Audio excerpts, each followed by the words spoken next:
Hello folks, it is Friday, it is the end of the week, hope you're all doing well. It's time for some more Hobby Nightmares. If you like what I do, the subscribe button is down below. Please continue to help me towards that target of 15,000 subs by the end of the year. We're nearly there, we're almost there. If you could help me out, that would be amazing. So thank you very much to those of you who have been helping me out by spreading the word. Please continue to do so, because the more the channel grows, the more I can be here for you to do more videos like this. If you are going to get any more models towards the end of the year, towards Christmas, make sure you use the promo code Northern Exile down below. Over at Composite Games, they're really good people, and they really do help out the channel. So, savings for you, bit of commission that goes towards my models for me, and models sold by Composite Games. What could be better? What could be better? Anyway, Ecuador Man says, greetings from Ecuador, North. This is my first time writing to you, although I've been a fan of the channel since it started blowing up over a year ago. First off, I want to thank you for all the work you put into the channel. You are truly a diamond of a guy, a pillar of the community, and the work you do to help men in need is truly doing God's work. Cheers, man. Yeah, I love it when people say stuff like that, because like it really does bring home that every now and again, I do feel a bit like, oh my god, should I be doing this? You know, should I not be marking more papers, making a little bit more money, rather than recording today? Today I had that very dilemma, you know, when I had other things to do. But, you know, whenever I hear stuff like this, it always makes me go, do you know what, I'm glad I did this. I'm glad I made the decision to sit down and record today, because, yeah, awesome. Honestly, I don't even know what to write about. Until today, as I found myself in tears writing this. Oh, okay. Honestly, my story is not as bad in perspective with many of the nightmares that have come on the channel. I could say I've been pretty lucky like that. Anyways, this isn't a hobby nightmare per se, for which I apologise, but I do have a brief hobby nightmare alongside this one to make up for it. Okay. Well, it is Friday. We're allowed to do a bit more relationshipy stuff today, but, you know, hobby also should be in the hobby nightmare, so hopefully it is. Let's see. Anyways, I'm a 30-year-old F-up of a man.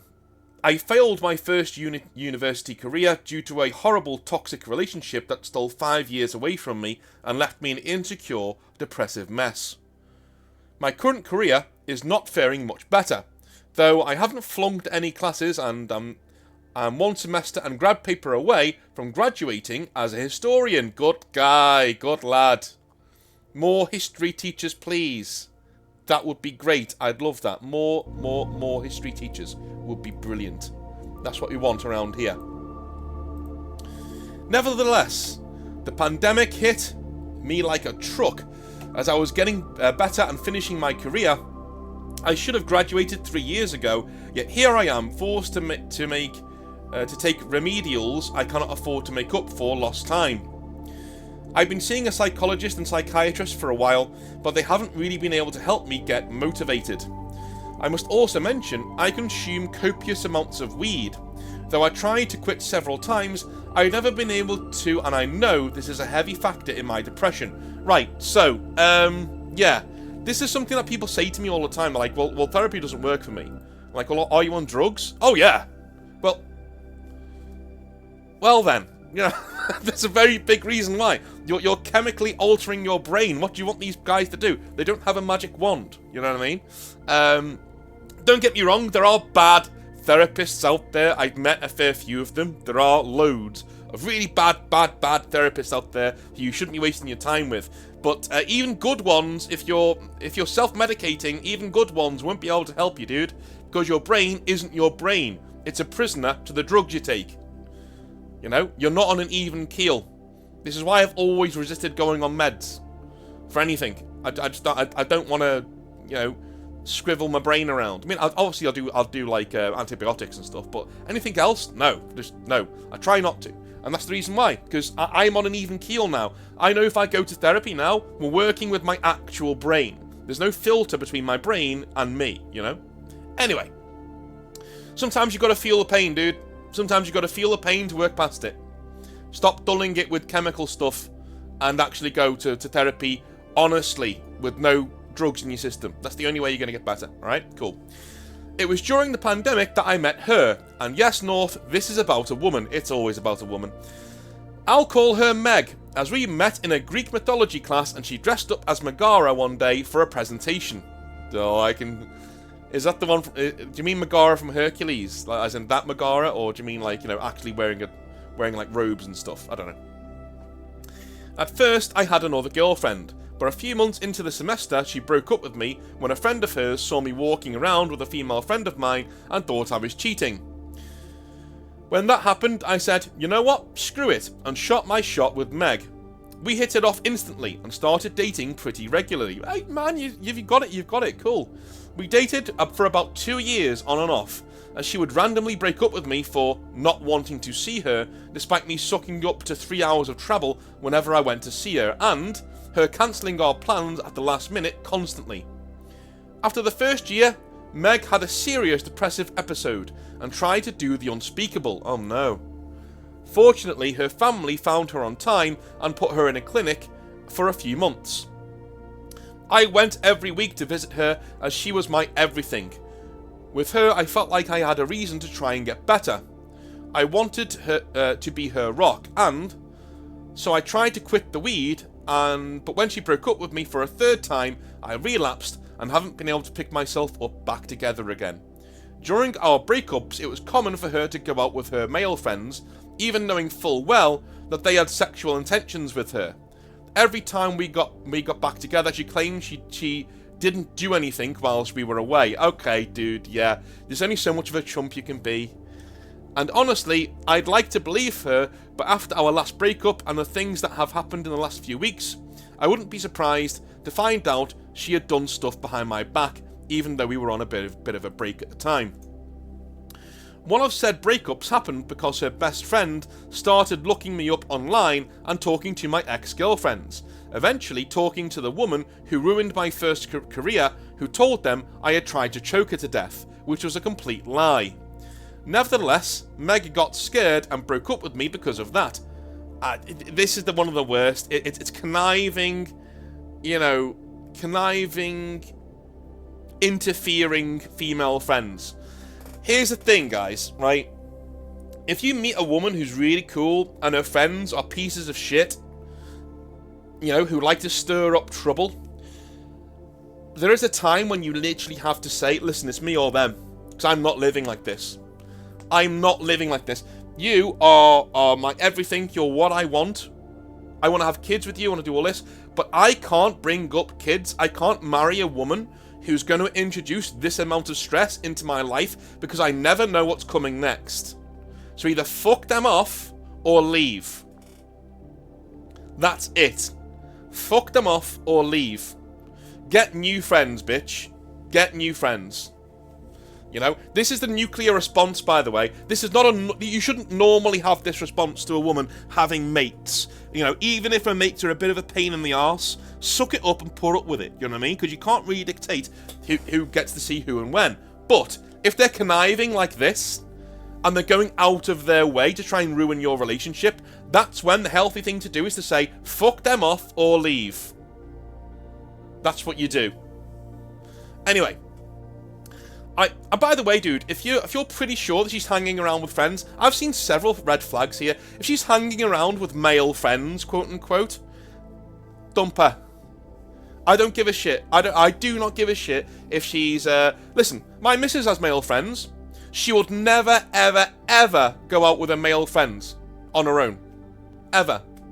Just not done. When she was single, she did. No problem. No problem. And she kept them at arm's length. And because that's just what she's like. She just goes, no, I'm not interested. Go fuck yourself, right? But now she's with me. Absolutely not. Doesn't even look twice. Doesn't go, no, I'm not going out with a bunch of guys. And do you know what? The guys don't invite her out. Do you know why? Because she's not single anymore. That's why, right? And if they do invite her out, they're love rats and they should fuck off and stay in their lane. Okay? I'm being honest. I'm just being honest here. If your girlfriend goes out with her male friends, or if your girlfriend gets on with men more than women, because, women are drama, quote unquote, dude, walk. Walk. Get away. Walk away. That is the biggest red flag ever. It's a huge red flag. If other women don't like your girlfriend, what's she been doing? like, why don't other women like this woman? If other women don't want to hang out with your girlfriend or don't want their boyfriends to hang out with your girlfriend, dude, leave. Leave. If she wants to go out with other men apart from you all of the time, leave. Go. You don't deserve, even if she's doing nothing with those men, even if she's not cheating on you, you don't deserve to have the what if playing around in your head like a hamster on a wheel all of the time, right? Leave, walk away, go. Done. Girls, same thing goes for lads. If you're with a guy who hangs out with a load of girls, dump his ass and walk away. Don't put up with it. Fucking go. Jesus Christ. Anyway, I talked to her and explained that my crazy ex was slandering me and we got back together. I didn't think ill of her reason for breaking up with me, and I wouldn't even be mentioning it if my female best friend didn't tell me just how screwed up that was. During another breakup, she told me she wanted to talk. Me being deathly worried, I spent hours as a ball of anxiety until we got talking. She told me she was pregnant, and that she was going to keep it and raise the kid alone because she didn't want the kid to become a stoner, quote unquote.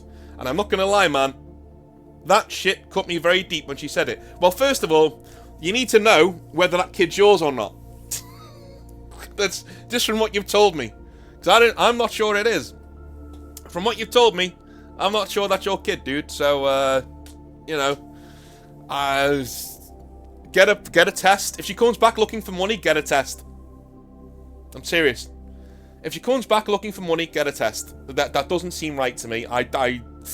No, this is fishy. This is all kinds of fishy.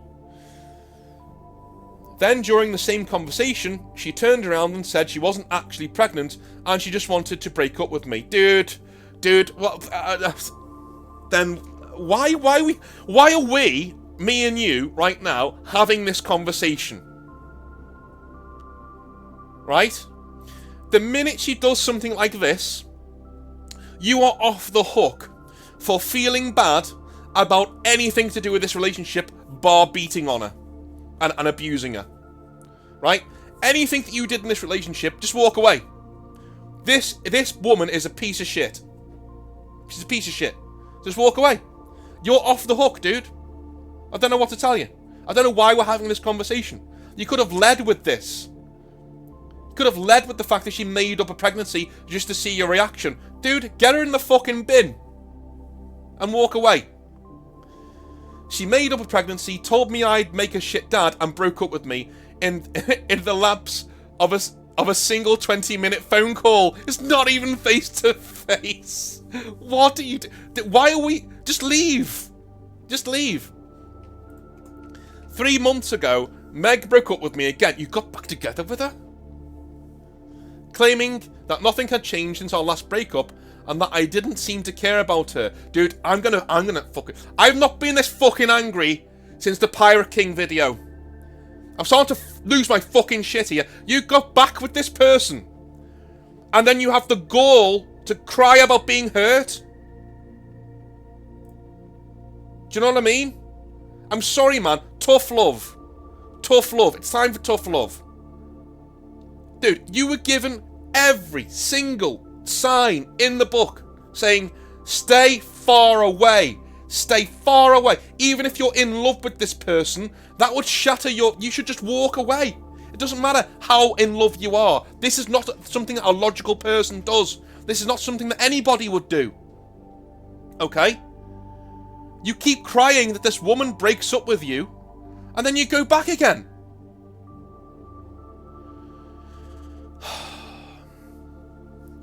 That time, I was pretty jaded already, so I just let her go and deleted her number. Fool me thrice and whatnot. Dude, I'm not giving you credit for that. No. Of course, she couldn't stay away, and just like the previous breakups, she came back implying that she wanted to get back with me. I would just ask her constantly when she would be available to meet and talk things out, but she never gave me an answer. Dude, you've done it again! You've done it again! You're like a little puppy. She comes back and bats her eyelids, and you drop everything. You drop everything again and you go, oh, okay, let's have a little talk. And she fucking ghosts you. Do you know why? Because you're a bitch. You're her bitch. That's what you are. Leave. And don't look back. About 3 weeks ago, I wrote to her, oh, for fuck's sake. And she responded very rudely, telling me that I didn't miss her because I hadn't gone out of my way to go to her work or house to see her, despite me repeatedly requested for having a meeting with her. Maybe she's right and I should have showed up at her job uninvited, but that shit just seems like harassment to me, and I don't want to be like a fucking creepo. Dude, you're on the wrong end of the spectrum, man. You're on the wrong end of... Look to me. Look at me. Look at me. Look at where I am. I am nowhere near you. We're on opposite ends of the spectrum, right? You're worried about literally harassing this woman, right? When all she's doing is treating you like an emotional kickstand. She's abusing you, dude. This is abuse. This is abuse. It's emotional abuse. It's what it is. Right? She makes you feel like shit. She runs you down. She calls you a stoner. She makes up fucking lies about being pregnant just to get a rise out of you, and then you still go back to her again and again and again and again. She knows this is a sociopath with free reign. This is what this looks like. This is a sociopath with absolute free reign to do whatever she wants to you, because you've handed over the keys to your mind. You're on autopilot. I can't believe you're thinking of her feelings here. That's what you're doing. You're thinking of her feelings. Oh, I can't stalk her. Dude, what the fuck is wrong with you? You're a nice guy who a fucking sociopath has gotten her claws into. That's what you are. You are literally the meaning of like nice guys finish last. This literally you. Literally you.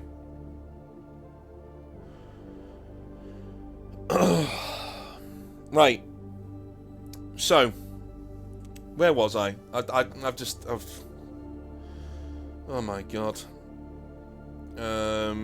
During our exchange, Meg would laugh, react at me telling her how much I missed her, and ended up asking me to leave her alone if I didn't know what I wanted, which I believe just meant she wanted me to seek her and grovel.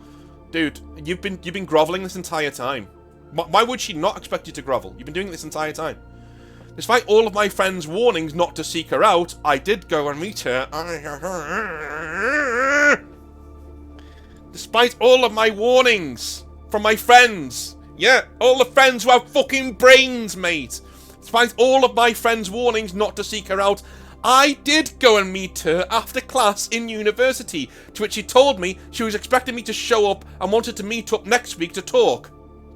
Monday came, and I asked her for an appointment and got no response. An appointment to see somebody? What are you doing? I was unable to go to see her at class that week due to real-life BS, and so I waited another week to see her.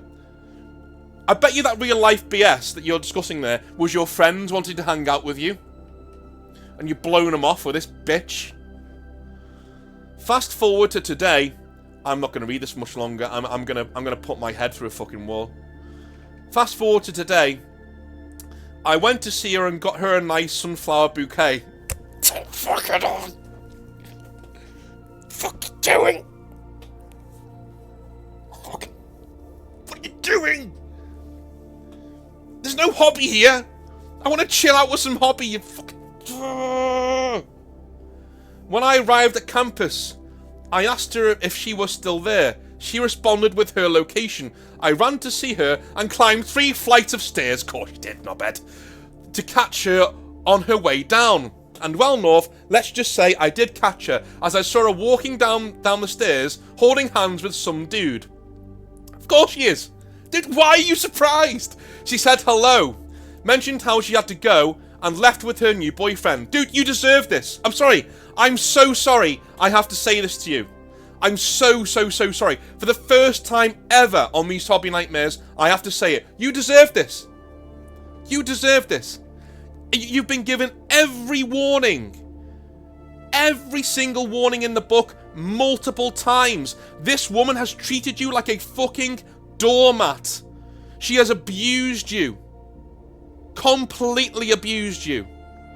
And she's done things that even people who've been abused, even people who have Stockholm Syndrome, even they would say, what a fucking bitch, I'm not gonna be talking to her again, fuck that. And they would have walked away ages ago. What are you doing? This is beyond the pale.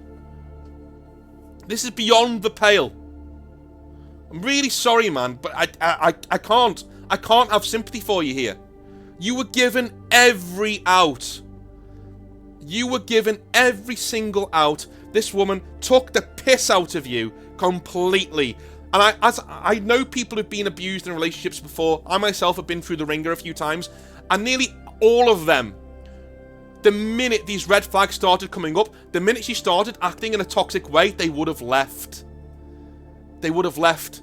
Because she wasn't even trying to manipulate you, this is the thing. She was so obvious about being a fucking sociopath and getting kicks out of hurting you, and you kept going back. She wasn't even a good how do I say good abuser? You know what I mean? She wasn't even talented at abusing you. She wasn't even good at it, right? Real abusers mask their abuse really well. And so you have sympathy for the person being abused, because you can see why they went back. This bitch doesn't even hide it. Doesn't even hide it. She just fucking tells you that you're a piece of shit. She lies to you about pregnancies right to your face and then tells you she was lying because she knows she'll get away with it. She's a fucking sociopath who's been given carte blanche in your life. And you sat there and took it, and you deserved this outcome. You need to learn harsh lessons, man. I'm telling you.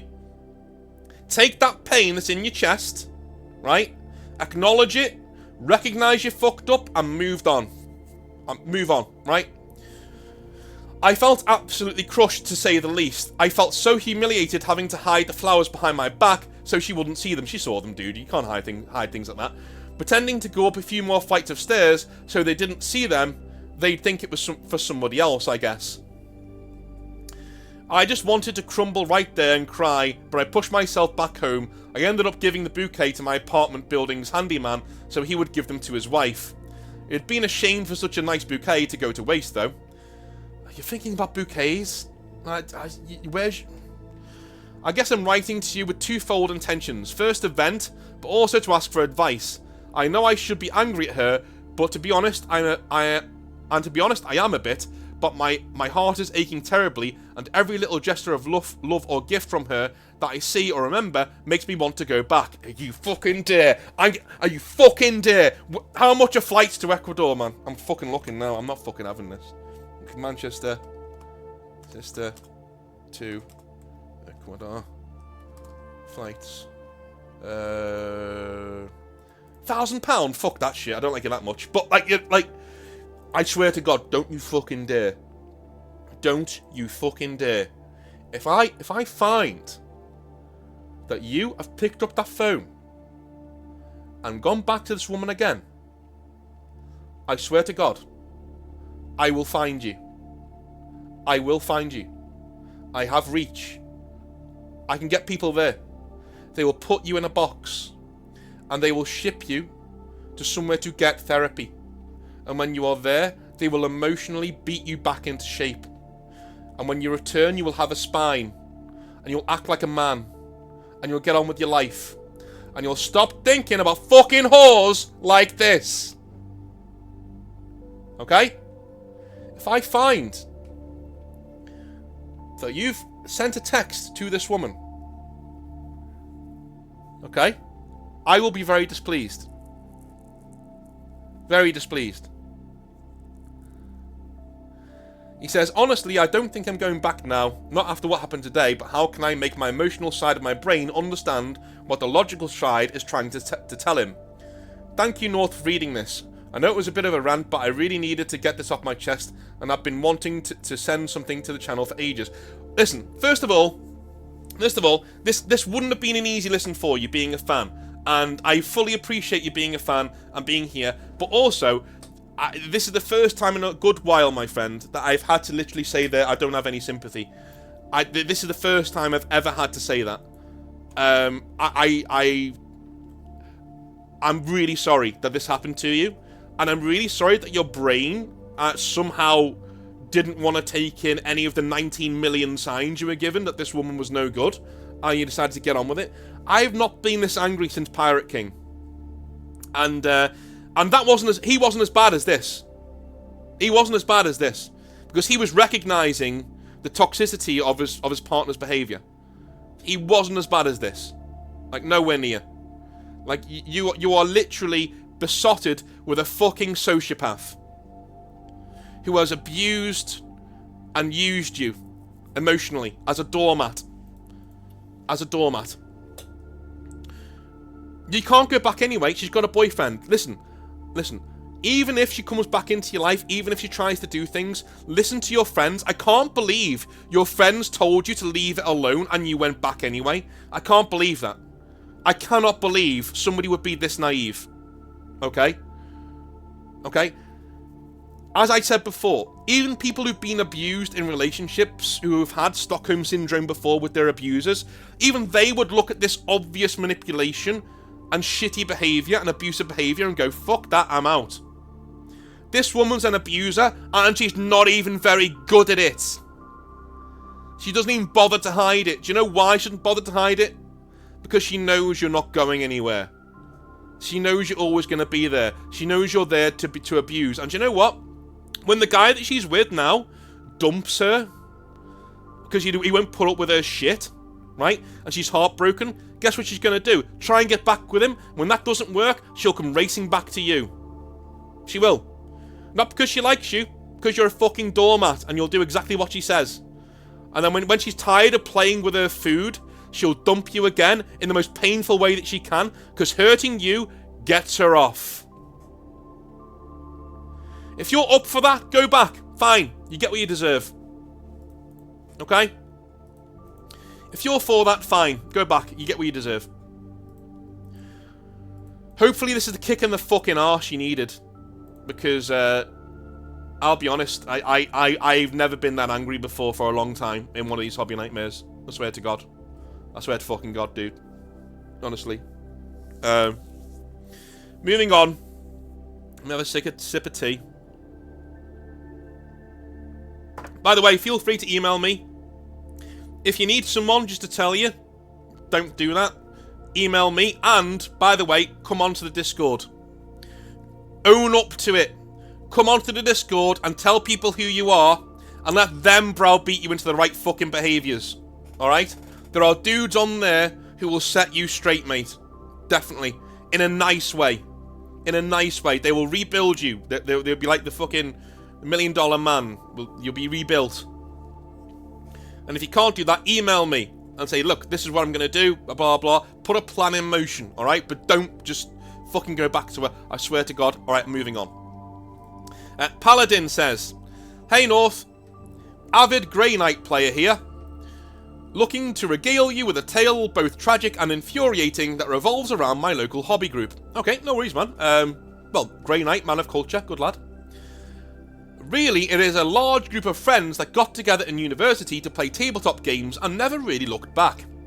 We are mostly bros, and as the years passed after university, it slowly became a place for the guys to just shoot the shit. We were all really into history, and most of us were history majors. Okay, cool. We had played D&D quite a few times up until this point, and our dungeon master, Brian, came up with his own setting and background lore for a brand new campaign that he wanted to run ahead with. It was a grim, dark, Middle Ages campaign. No magic, no nothing. The guys, starved for content and D&D, agreed, and we devoured all of his lore in a few nights reading. God, you sound like a really nice bunch of people that I'd like to write lore for, to do DMing for, man. That's really cool. Before long, we had all come up with characters that were ready to explode onto the tabletop, and we started the campaign as part of a city under siege. Essentially, a neighbouring kingdom was attempting to take this last city in a province it was trying to conquer, but this was our home, our city. Although we started out as fucking yokels with pitchforks. What could go wrong? I love it. I love it. As time went on, the campaign grew in scope. We ended up leading the defence of the siege in certain areas after organically rising through the ranks of the kingdom's heavily beleaguered and annihilated military. It was all quite realistic. It was presented to us that the only reasons we were going up in stature was our skills in command and combat, along with the sheer luck and timing of being around when so many others were being culled by the enemy kingdom. As you can probably tell, this campaign meant a hell of a lot to us. We loved it, and we threw everything we had into building the world around this siege with the DM as we went on over a year and a half. One of our players, Mike, brought his girlfriend into the mix, and I can already sense you cringing at this. Let me be clear, we were a very welcoming table, and to be honest, I think a mix of sexes at the tabletop is often the best composition for a party. I agree. Yeah, I agree. Like a mix of people at the tabletop is always good. Always awesome. And you'll find quite a lot as well, when you're doing D&D, having a woman or two at the table normally curtails some of the worst cringy behaviour of the men at the table. Most of the time. Most of the time. Not always, but most of the time it does. Mike's girlfriend, let's call her Jane, was a pretty goth girl who pretty much got along with everybody, so I think we were all really happy that she joined. She created a character with a very high charisma who kind of acted as a zealot in the way that she railed up crowds around her. That's fine, and on point for the medieval setting we were going for. That's cool. The only issue so far, though, was that she would stop everything all of the time to ask people about their problems and if anything bad had happened to them. When she approached a woman and asked her if she had been mistreated, after seeing her slapped out of the way of a passing knight, the woman said, No, I've never been mistreated. This got under Jane's skin, and she told the DM point blank, and I quote, "Is she like simple? I just saw her get manhandled by that knight." To which the DM responded, "Well, yeah, but this is the Middle Ages. It may be a fantasy world, but anyone being slapped around by a knight would see that as getting off lightly if they were in his way, you know?" "But that's not fair!" Jane exclaimed. "That's history," the DM shrugged, and continued to play the game. Well handled. Well handled, yes. Just say, hey, that's history. That's how it was. And that's how it is. Yeah, very well done. I could sense, though, that Jane was feeling a bit put off by what had gone on, and so I tried to bring her into the group a little more, bringing her character into conversations and other things. It seemed, however, that Jane was not really interested, and it kind of brought down the rest of the night for us. Unfortunately, there was no blowout moment. Jane would do this every week. She'd find a fault with the medieval world, complain, be shut down politely, and even encouraged to keep her idealistic streak, as it was a good backdrop from which to see the world. She would pout, get angry, and tank the session's vibe. That's not fair, dude. I mean, you're even saying to her, your character's great, you know, but like maybe just wind it back a little bit. It really works really well. You're doing really well, but like, you know, maybe just wind that back a little bit so, you know, it's not so grindy on the session. I have no idea why she didn't just relent, make a new character, grow the character she had to wear away the rough edges like we did, or just quit the campaign. It seemed, though, like she was addicted to the feeling of coming to the group and getting into an argument. A few weeks later, I was perusing Reddit and came across a D&D thread and was scrolling away on the train, when, out of nowhere, I saw my character's name in a story. Weird. It was from a girl who called her fellow players at her table misogynists living in what was a perverted male fantasy, or so she said, and she asked the good folk there what to do about it. Needless to say, this is a D&D crowd, so they gave her lots of ammunition to bring to the group, all ridiculous arguments about inclusion and rainbows in a game about slaughter in the Middle Ages. Go figure. The next session, when she brought her arguments up in front of the DM, the bitch had the audacity to get her phone out and read off the arguments there straight from Reddit, grinding everything to a halt in the middle of a battle scene to state that the DM that there should be more female knights in the kingdom we were fighting for, as we were the good guys. This is a setting where there are no good guys. It was the Middle Ages, heroes were a matter of perspective. That and women, by and large, cannot compete physically with men on any level. Jane was told this and then descended into a rant against how the men at this table were acting in a despicable way by excluding her, which we were not. She was there at the table and in the middle of the action, as in the middle of the battle. We weren't excluding her. I then brought up the Reddit thread. I then brought up the Reddit thread and all hell broke loose. Finger pointing, rage, tears, the lot. Mostly from Jane. Weirdly, whilst Mike was, understandably, simping for his girlfriend, big time, another lad at the table, Tom, was also gesticulating that I should apologise for, and I quote, stalking Jane on Reddit. What the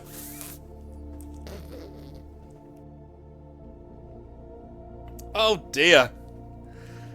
This essentially split the table down the middle, with the DM, me and Simon, another bro, on one side, and Jane with her two simps on the other. During the argument, things got even worse when Tom reached for Jane's hand to calm her down in the heat of the moment. Yeah, Tom. Not her boyfriend Mike. What is that? I asked, pointing to the slip in decorum. Yeah, what the fuck is that? Mike asked. Jane pulled her hand away and said, Nothing, it's nothing. But the sheepish looks on both Jane and Tom's faces, coupled with their red faces, told the tale. Mike stormed out of the table. He called Jane a see you next Tuesday, a C-U-N-T, and to be honest, she didn't even try to defend herself. When Mike was gone, I asked Tom what the fuck was happening, and he said he was in love with Jane, no joke, and that Jane had reciprocated those feelings, to which Jane responded by telling him not to spread shit like that in public, and she'd need to have a serious rethink about things before also storming out, quickly followed by Tom. I told Tom before he left that he'd fucked up royally, and the look on his face told me he knew he'd been played completely. Jane had treated him like a bit of fun. It was kind of obvious. The campaign went on hiatus whilst we sorted shit out, and it never came back, as people generally stopped talking to each other apart from the DM, Simon and me, who still get together to play 40k.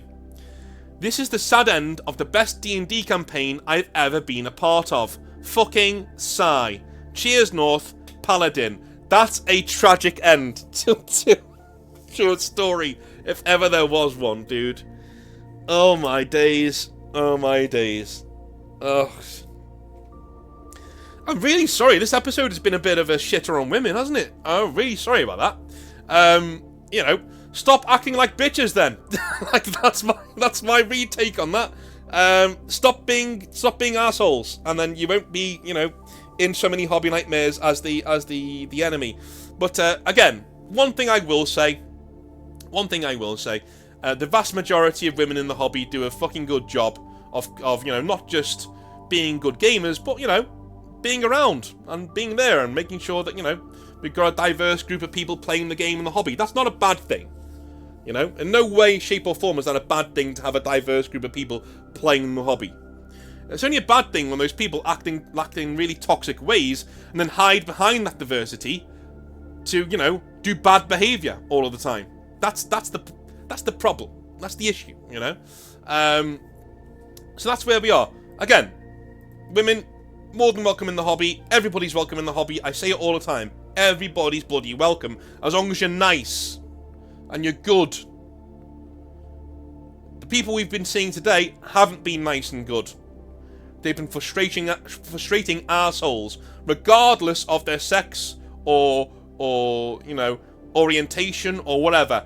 Doesn't matter. The people that we've been discussing today have been assholes, and they shouldn't be anywhere near our hobby, alright? Assholes, get them gone. For the rest of you, welcome. Welcome to this hobby. We love having you here, but you know, don't be dicks. I don't know. Just goes with the flow, doesn't it? Don't be assholes. And everyone will like you and everybody will get along. It's one of those hobbies, man. You don't need to like try really hard to fit into this hobby. It is a hobby for misfits. Okay? People like me. And people like me love meeting new people. Because it's a social hobby. But please don't come into the hobby and mistreat people. It's not nice. It is not nice.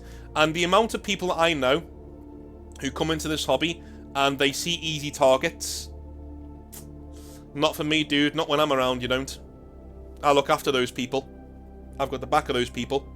You will end up on a hobby nightmare, and I will call your shit out. Alright? Good. Love you a long time. I'll speak to you on Monday. Actually, no, I'll speak to you on Saturday. If you're on YouTube, yeah. Tomorrow, I have a video coming out, a Q&A video, so make sure you get involved in that. And if you want to be involved in the Q&As, you've got to be involved in the Patreon. And when you're on Patreon, you can send me a message to do with Q&A, to give me some lovely questions to answer on our next Q&A. That'll be tomorrow, and I've got another Q&A coming next Saturday too. So, 2 Saturdays on the run, you're getting videos, you lucky, lucky, lucky people. See you tomorrow. Have a good one. Bye now. Oh, wait. Wait. Don't click off the video yet. Stay. Don't click off the video yet. I'm doing a stream tomorrow night. Hooray. A Halloween stream will be tomorrow night. That should be fun. If you want to play SCP Containment Breach with me, or watch me get my really terrified playing Demonologist and other ghost games, that'll be tomorrow. Tomorrow evening around 6 PM. Alright? Okay. Love you. Bye.